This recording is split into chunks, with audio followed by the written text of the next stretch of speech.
तो total tax 4 semester में बताए तो बहुत कुछ, बट ईयर के हिसाब से ही यदि चलो, मार्किंग पैटर्न तो देख ही रहे हो। 8 नंबर 5 में इंपॉर्टेंस ऑफ चैप्टर भी समझ में आ ही जाएगा कि सैलरी और हाउस प्रॉपर्टी तो 30 मार्क्स का ऐसे ही, बाकी 3 हेड भी 25, और बाकी जो है वो छोटा छोटा सवाल ही आता है। तो पहले 4 चैप्टर से तो 2 क्वेश्चन ही है 5 मार्क्स का। चलो फिर फर्स्ट चैप्टर से ही शुरू करें, फुली पहला दूसरा हो जाना चाहिए आज। बेसिक ऐसे तो एक चैप्टर एक्स्ट्रा ही दिए थे, in introduction to tax. Exam के लिए वो जरूरी नहीं, इंट्रोडक्शन टू टैक्स एग्जाम के लिए जरूरी नहीं था। इनकम टैक्स एक्ट पहला ज्ञान भी जरूरी नहीं कि लॉ का टोटल स्ट्रक्चर क्या है अपने इंडिया में, लेकिन थोड़ा सा जरूर पढ़ लेना कौन सा हिस्सा। चैप्टर तो थ्योरेटिकली है, प्रैक्टिकल कम ही है। एक पढ़ लेना source of what, income tax law 4, income tax act, income tax rule, annual finance act, circular notification के अलावा जुडिशियल केस लॉ। कुछ चीजें सर्कुलर से भी हम लोग कभी कभार ले लेते हैं, भले ही वो एसएससी पे बाइंडिंग नहीं है, वो बाइंडिंग सिर्फ और सिर्फ ऑफिस बेरर के लिए है। इनकम टैक्स एक्ट में सोर्स ऑफ लॉ एटलीस्ट एक बार देख लेना, कभी कभार जनरल क्वेश्चन पूछ देता है एसएससी से भी आता, छोटा छोटा 1-2 नंबर का भी क्वेश्चन है। आजकल वो लोग पेपर थोड़ा बेहतर बनाता है, क्योंकि 1-2 नंबर करके 3 मिला के 5 पूछ देते हैं। चलिए अगला हिस्सा ध्यान रखोगे किसका, अर्जिंग सेक्शन, वो हल्का कभी पूछ दे तो वो कौन सा है।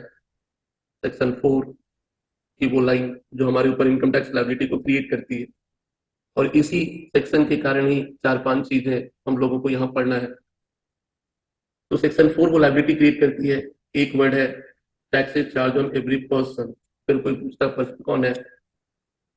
दूसरा है इनकम ऑफ प्रीवियस ईयर, मतलब भाई ये क्या है, और वो टैक्स होता है इमीडिएटली आने वाले साल में असेसमेंट ईयर।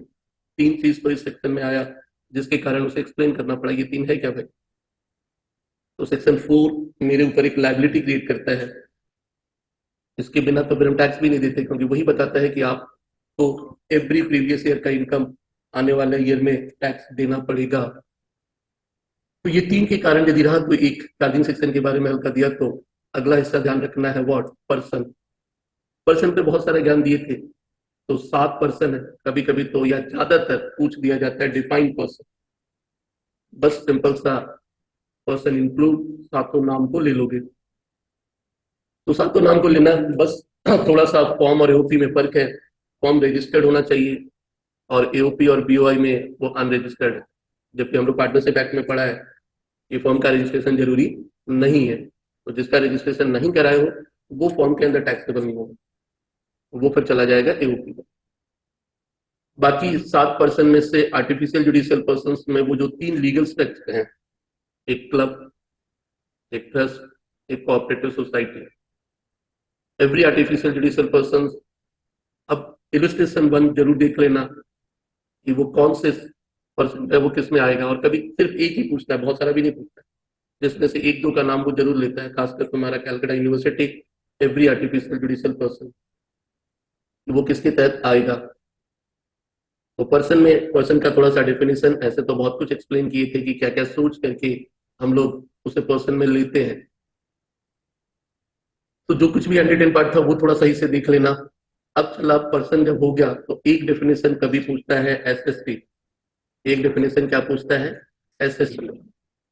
पर्सन और एसएसटी में फर्क वही देखा था कि पर्सन हम सभी लोग हैं, बट एसएससी क्या हो गया, जिनके अगेंस्ट में किसी सेक्शंस के तहत कोई प्रोसीडिंग चल रहा है या उससे कनेक्शन हुआ। तो जो इंपॉर्टेंट पार्ट था एसएससी के लिए, कोई ना कोई सेक्शन होना चाहिए, कोई ना कोई सेक्शन। इसी पे एक केस छोटा सा सवाल कभी पूछ देता था क्वेश्चन नंबर 20 में कि क्या वो सॉरी 20 नहीं,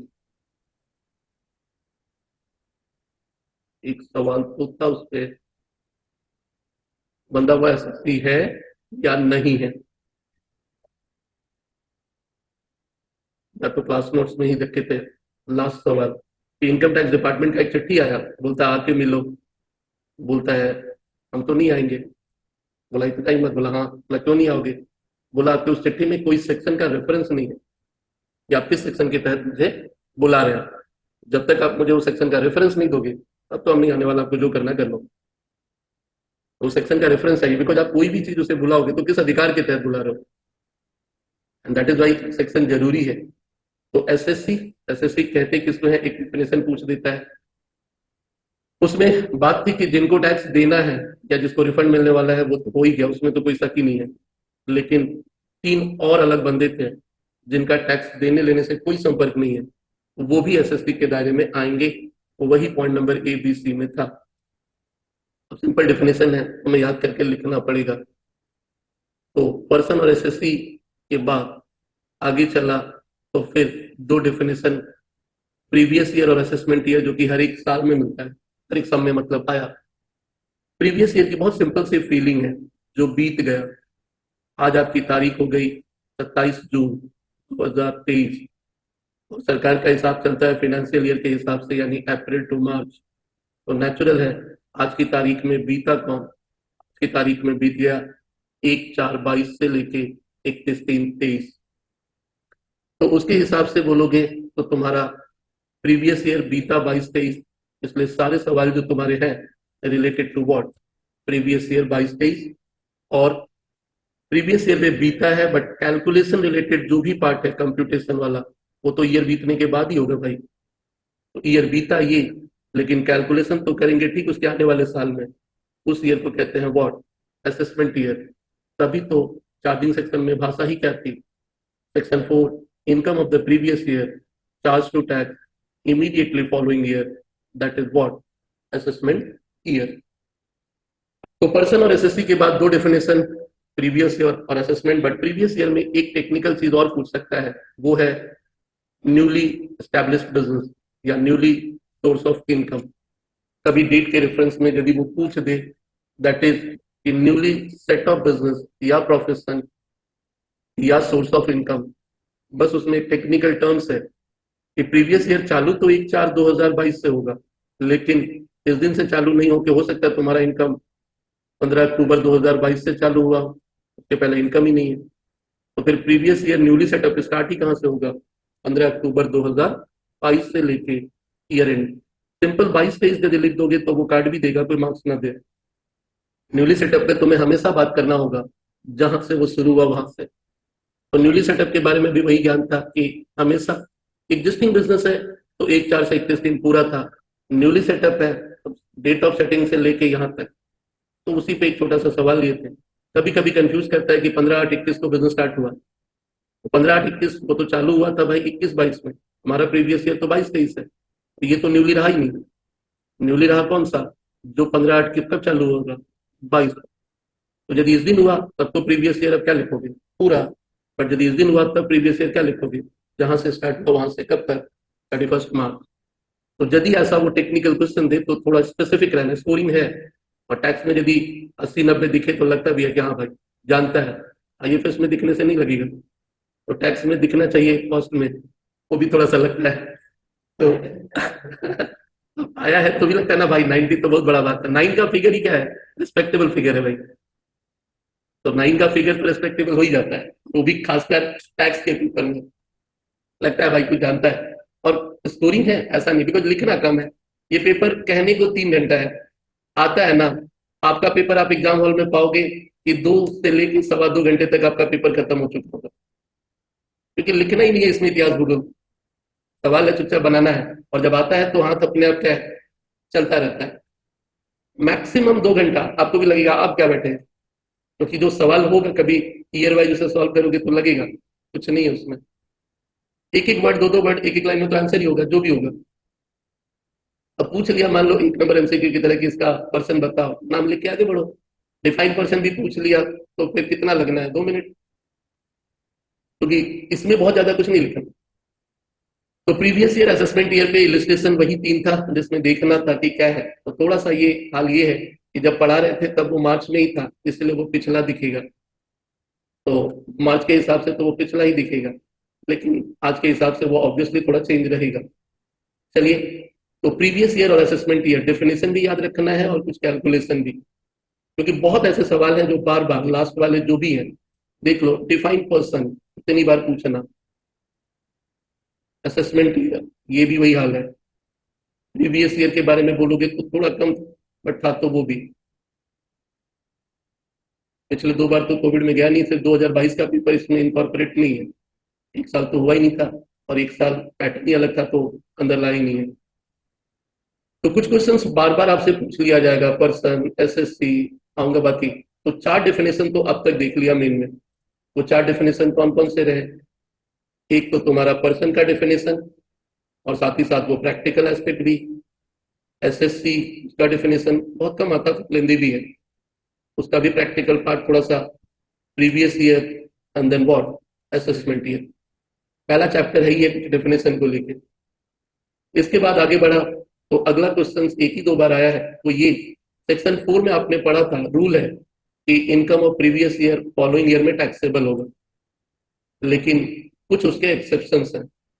जिस ईयर में कमाए हो उस ईयर में देना होगा, यानी 2-3-23 के हिसाब से उस समय 22-23 था टैक्सेबल, 23-24, लेकिन वो कितना ना उसी ईयर में लेंगे। कौन से केस हैं? ज्यादा से ज्यादा वो आपका नाम पूछ लेगा। 5 ऐसे केस हैं, 172, 4, 4A, 5, 6। अब इसमें से वो 5 में सरकार को लगता है कि यदि हम अभी नहीं लेंगे ना तो मुझे भविष्य में मेरे को टैक्स नहीं मिलेगी, इसलिए उस केस में वो कहती है कि हमको अभी चाहिए कैलकुलेशन। इनकम का डेफिनेशन तुम्हें याद नहीं करना है इस चैप्टर के लिए यहाँ, क्योंकि इस पे कभी पूछा ही नहीं है और ये है भी बहुत बड़ा। हाँ, बस इसी वर्ड्स पे तो पूरे इस लॉ की आधारशिला ही है इनकम टैक्स, तो सीधा बात है उस पे तो पूरा लॉ का ही डिस्कशन है। आगे चला, डेफिनेशन में एकदम ही ध्यान नहीं रखना, कैपिटल रेवेन्यू रिसिप्ट से भी कोई मतलब नहीं है, जरूरत नहीं है, बस वो समझने के लिए ही करते दिए थे। बस इनकम के बारे में एक कंक्लूजन आता है जो हम लोग अकाउंटिंग सेंस में ही पढ़ते हैं कि रेवेन्यू रिसिप्ट इनकम होता है, बट टैक्सेशन के पॉइंट ऑफ व्यू से कभी कभी कैपिटल रिसिप्ट भी इनकम हो जाएगा, जबकि अकाउंटिंग में तो नहीं होता वो। तो 2 लाइन पूरा का पूरा कि नॉर्मली रेवेन्यू रिसिप्ट इनकम होता है जब तक कि उसको एग्जेम्प्ट ना बोले, और कैपिटल रिसिप्ट तब तक टैक्सेबल नहीं होगा जब तक कि उसको टैक्सेबल ना बोले, बाकी केस में तो वो टैक्सेबल है ही नहीं। तो वो 4 डेफिनेशन के बाद अगला हिस्सा हम लोग चले इनकम पे। तो इनकम पे जो कभी कभार आ जाता है, what is source of income, what is heads of income, और कुछ इनकम का नाम दे के बोल दे कि बताओ ये कौन सा हेड है। और एक क्वेश्चन तो ये भी है डिफरेंस की, what is the difference between source of income and what heads of income, अपने मन से थोड़ा जनरेट कर लोगे। तो इस पे सोर्स और हेड्स पे कुछ एग्जांपल लिए थे कि सोर्स ऑफ इनकम यानी ओरिजिन, हजारों सोर्स ऑफ इनकम हो सकते हैं आपके, हजारों। एक पर्सन के कैपेबिलिटी पे डिपेंड करता है कि वो अपने हजारों सोर्स ऑफ इनकम को जनरेट कर सकता है। नौकरी कहीं 3 जगह पार्ट टाइम कर रहा हो, इसके अलावा घर उसके कहीं अलग अलग शहरों में हो, बिजनेस प्रोफेशन भी हो, कुछ अलग बिजनेस भी हो, शेयर वेयर में इन्वेस्ट भी करता है, लैंड वैंड डीलिंग करता है, ज्वेलरी का बेचना खरीदना, bank interest, PPF interest, NSC, ये सब हो, तो ये सब अपने आप में क्या है? Source of income. But law कहता है भाई हजारों होंगे बट हेड तो 5 ही होगा, और हर एक के चार्जेबिलिटी के सेक्शन है, salary, house property, business and profession, capital gain and other source. तो सवाल के साथ साथ तो ये चलो पांचों हेड मिलेगा ही आगे, बट फिर भी एक जनरल डिस्कशन पहले चैप्टर में कर रहा था, what is source of income and what heads of income. Heads of income को तो सेक्शन 14 में बोला भी गया कि कौन से होंगे, और इसी सोर्स और हेड से फिर एक अगला छोटा सा डेफिनेशन हो जाता है, ग्रॉस टोटल ऑफ इनकम। वही 14 में ही भाषा कि पांचों हेड को जब जोड़ दोगे तो उसको कहा जाता है what, gross total of income. तो ग्रॉस टोटल इनकम जीटीआई जरूरी होता है, क्योंकि इनकम टैक्स का रिटर्न भी तुमको जमा करना है, इसी को देख के ये अमाउंट हाई के ऊपर हुआ तो तुम्हें रिटर्न जमा करना पड़ेगा। तो ग्रॉस टोटल इनकम में तुम्हारा ये रहा, फिर उसी में कुछ डिडक्शन मिला तो उसको कहते हैं व्हाट, टोटल इनकम। तो कभी कभार छोटा सा डेफिनेशन ये भी पूछ देता है इससे इनकम वाले में, सोर्स और हेड के अलावा जीटीआई किसको कहते हैं, टोटल इनकम किसको कहते हैं। और टैक्स है कहीं पे ऐसी तो भाषा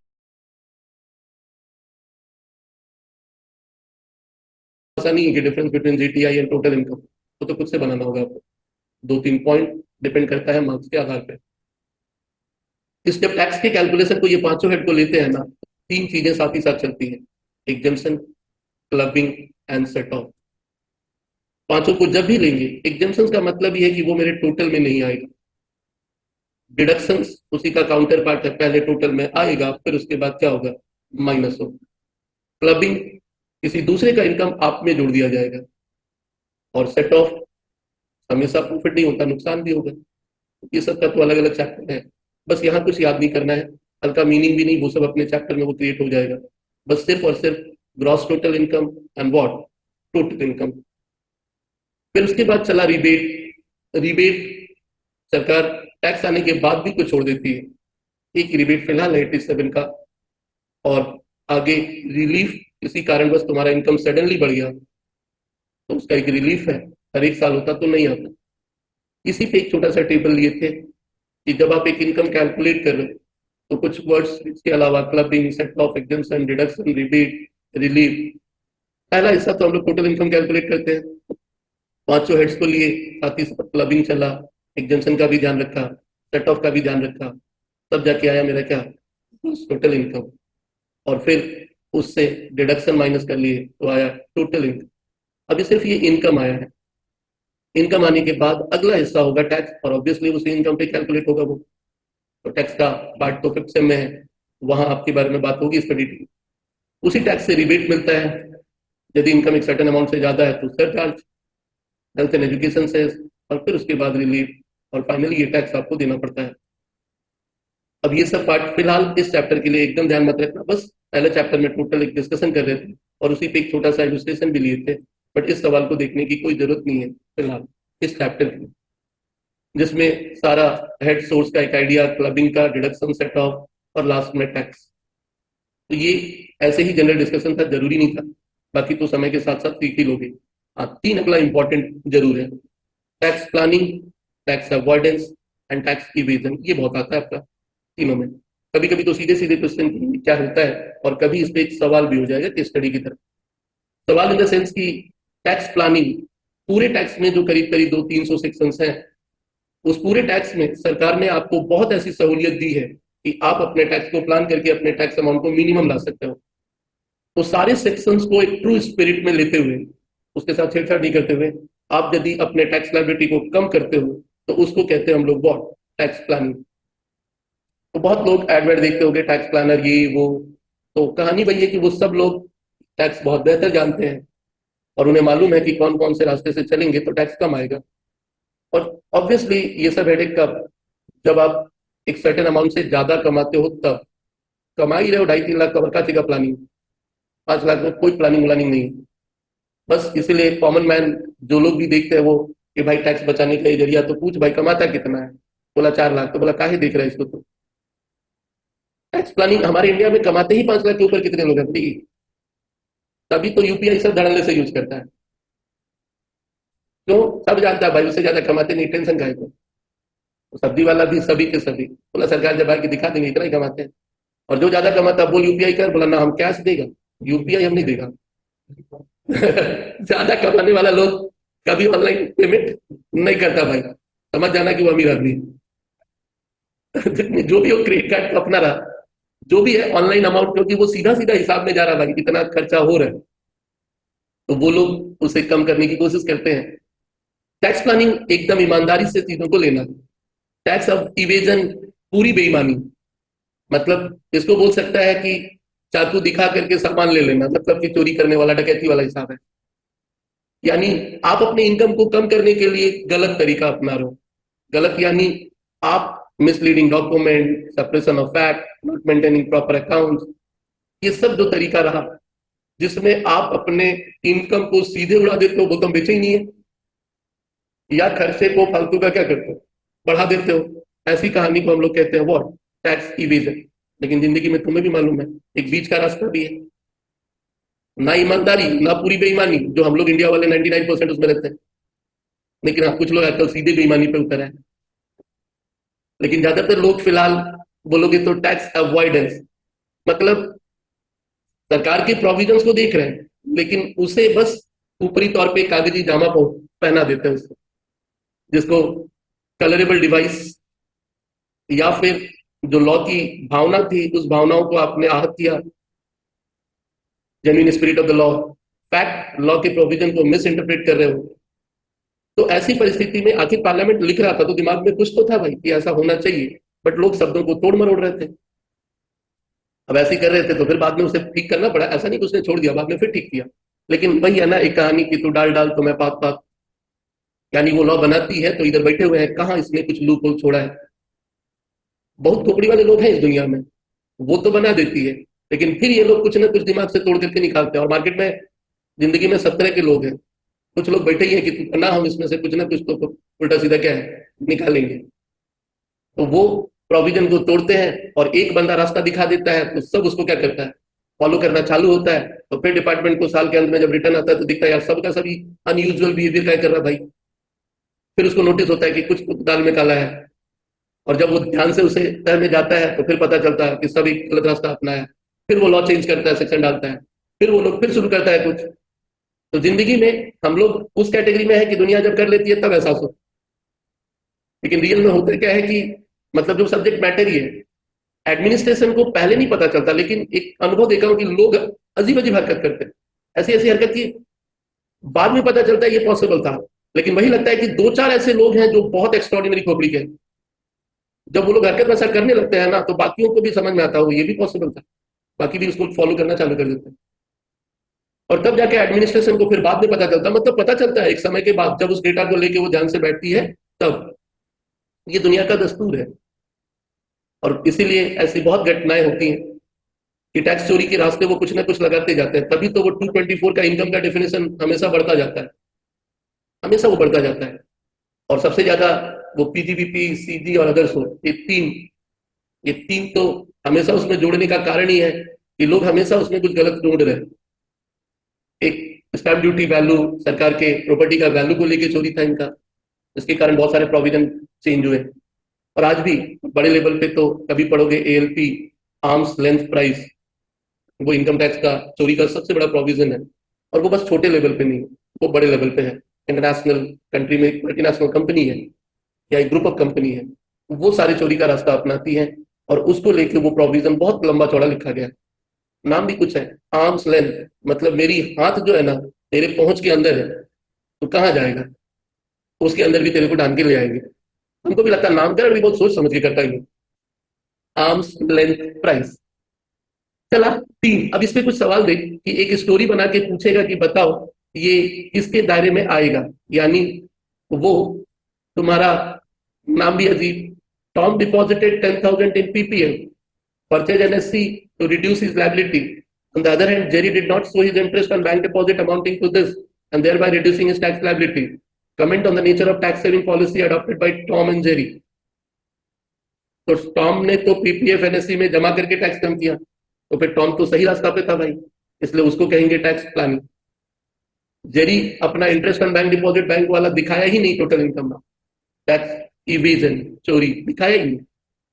फिर इसी तरह एक और क्वेश्चन नीचे उसने दिया, Priya deposited public provident funds to reduce a tax liability from 5 lakh to 450 by means of availing deduction, mention whether it is a tax planning और tax avoidance. Obviously it is a tax planning, PPF में आपने जमा किया। तो ये सब कुछ questions वो लोग पूछ देते हैं कि भाई टैक्स प्लानिंग है या tax evasion, income previous year का उसी ईयर में जाएगा या दूसरे में, तो उस पर एक छोटा सा केस 20। तो प्रोविजन को बहुत ध्यान से पढ़ना, कुछ भी प्रैक्टिकल वो क्रिएट कर सकते हैं, बहुत कम करते हैं। जैसे कि छोटा छोटा देखा कि assessing officer came to know 10th मई को कि Shubham Das will leave India on 30th May and with no intention of returning, AO wants to tax his income on up to 30th May along with the current assessment which is objected by Mr. Das discuss. So Mr. Das objection is what? Invalid. Statement क्या? Mr. Das objection is invalid because यदि कोई SSC India छोड़ के permanently जा रहा नहीं आएगा तब तो उनका इनकम उसी साल में ही क्या होगा, टैक्सेबल होगा अंडर सेक्शन 174। और इसीलिए असेसिंग ऑफिसर इज करेक्ट, उस सेक्शन का जिक्र करके उसकी भाषा को जिक्र करके लिखना होगा। तो क्वेश्चंस का हाल कुछ ऐसा ही, कभी कभार छोटा सा कि ये कौन सा हेड होगा। एक न्यूली सेटअप में बात हो रही थी कि न्यूली सेटअप का डेट क्या होगा, और the assessment year find out the previous year, तो इसका प्रीवियस ईयर क्या होगा, बोलो 10 का इनका प्रीवियस ईयर क्या होगा? 1/1/23 to 31/3/23। Tax planning, tax avoidance and evasion पे डिफरेंस, अब स्ट्रेट फॉरवर्ड तो मैं नहीं दिया हूं, तुम लोग अपना बना लेना। डिफरेंस इस पे बोल सकते हो, या फिर difference between what, heads and what, source of income. तो इस चैप्टर से क्वेश्चंस आपका यही है। Give two example when assessment and previous year are what same. 5 में से कोई 2 नाम। टैक्स अवॉइडेंस किसे कहते हैं? Full form of security, source of income tax law में था। Planning case, evasion, previous year, planning, avoidance and evasion, total income. कौन सा प्रीवियस ईयर क्या रहेगा? कैलकाटा म्युनिसिपल कॉर्पोरेशन का पर्सन, लोकल अथॉरिटी, दोनों का हेड क्या होगा? रोमन 2 का हेड क्या होगा? 12 का सैलरी। 13 में फिर जनरल रूल, एक्सेप्शन एक ही पूछा, heads of income, difference, planning, person, assessment year, university of Kolkata, artificial judicial. ये था आपका पहला चैप्टर। तो वो 4 डेफिनेशन पहले, person, SSC, previous year and what, assessment year, वो 4 को बढ़िया करना। उसके बाद heads of income, source of income, gross total income and what, total income, वो 4। और सबसे लास्ट में वो 3, tax planning, tax evasion and tax avoidance. ये आप 11 से परफेक्ट रखोगे, इसके बाहर कुछ नहीं। और 5 मार्क्स का करीब करीब इससे, नहीं भी तो 3 से 4 मार्क्स तो रहेगा। क्लियर है? बाकी सब जो था, क्लबिंग, एग्जाम्शन, वो सब का टेंशन मत लेना इस चैप्टर में। चलिए आगे बढ़ते हैं, सेकंड चैप्टर।